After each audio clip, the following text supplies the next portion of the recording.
اچھا، یہ جو تکوین کے معاملات ہوتے ہیں نا، یہ اتنے جسے کہتے ہیں بلیک اینڈ وائٹ نہیں ہوتے. اس میں مثلا مجھے آپ کی اسی بات سے ایک بات یاد آ گئی کہ جب پاکستان میں 2005 میں زلزلہ آیا تو ہم نے کہا یہ گناہوں کی سزا ہوتا ہے. بھائی قرآن کہتا ہے یہ کہ جو مصیبت بھی تم پر آتی ہے تمہارے ہاتھوں کی کرتوتوں کے نتیجے. وما اصابکم من مصیبت فبما کسبت ایدیکم، جو تم نے کمایا ہوتا ہے اس کے نتیجے میں آتی ہے. تو بڑے بڑے دانشور یہاں پہ ٹیلی ویژن کے اوپر یہ سوال اٹھا رہے تھے کہ یہ کشمیر میں پھر کیوں آیا، لاہور میں کیوں نہیں آیا. تو دیکھیں اللہ تعالیٰ یہ جو دنیا میں جو سزا دے رہا ہوتا ہے اس میں اللہ کی کتنی حکمتیں ہوتی ہیں ہم نہیں جانتے ہوتے، ساری حکمتوں کا احاطہ نہیں کر سکتے. ایک بات قرآن نے خود بیان کی ہے، وہ کیا ہے کہ یہ جو ہم دنیا میں سزا دیتے ہیں یہ اس لیے دیتے ہیں کہ لعلہم یرجعون، لوٹ آئے، انہیں سمجھ آئے.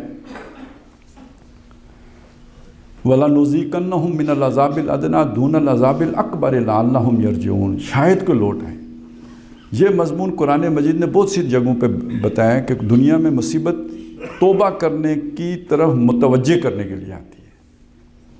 اگر آپ اس حقیقت کو سمجھ لیں تو جن کو ہم دیکھ رہے ہیں کہ مصیبت میں ہیں وہ اس وقت منظور نظر ہیں، وہ محبوب ہیں، وہ پسندیدہ ہیں، ان کو اللہ ہدایت دینا چاہتا ہے یا ان کے اس جذبے کی قدر کر کے ان کو مقام شہادت پر فائز کرنا چاہتے ہیں.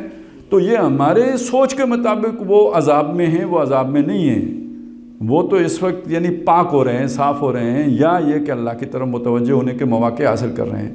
عذاب میں تو ہمیں، ذلت تو ہماری ہے، رسوائی تو ہماری ہے، جو کچھ کر نہیں پا رہے اس کے لیے. حجت تو ہم پہ قائم ہو رہی ہے، وہ تو اپنے ان جو بھی کچھ اگر گناہ ہیں تو ان کی دنیا میں ایک حد تک جو ہے نا یہ مصیبت دیکھ کر پاک ہو کے اللہ کے پاس جا رہے ہیں.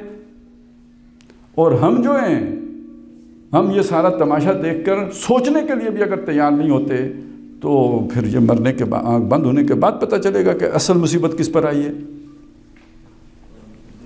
تو دنیا میں کچھ دکھائی دے رہا ہوتا ہے، حقیقت میں کچھ ہوتا ہے. تو اگر اس بات کو آپ سمجھ لیں تو یہ سوال پھر نہیں پیدا ہوتا کہ جو وہ کیوں مصیبت، وہ کوئی بڑے گناہ گار ہیں، نہیں، یہ ضروری نہیں ہے. بڑے گناہ گار پر دنیا پہ عذاب نہیں آتا. قرآن نے یہ نہیں، وہ دستور الٹا ہے. قرآن کہتا ہے کہ فَلَمَّا نَسُوا مَا ذُكِّرُوا بِهِ فَتَحْنَا عَلَيْهِمْ أَبْوَابَ كُلِّ شَيْءٍ. جب وہ اللہ سے بے فکر ہو گئے، ناچنت ہو گئے، نصیحت جو کی گئی تھی اسے صاف بلا بیٹھے، ہم نے ان پر دنیا کی نعمتوں کے سارے دروازے کھول دیے. اور عیاشی کرو، خوب جو ہے نا ناچو کودو، گاؤ، موج میلہ مستی کرو، آخر لوٹ کے ادھر آؤ گے اسی میں گم رہو، سوچو بھی نہ تاکہ اچانک پکڑے جاؤ. توبہ کی پھر توفیق نہیں ملتی. تو جس کی رسی کھینچی جاتی ہے اسے توبہ کی توفیق دی جاتی ہے، جس کی رسی جس دراز کی جاتی ہے اسے توبہ کی توفیق بھی نہیں ملتی. تو میرا خیال ہے یہ نقطہ بالکل واضح ہو گیا ہوگا.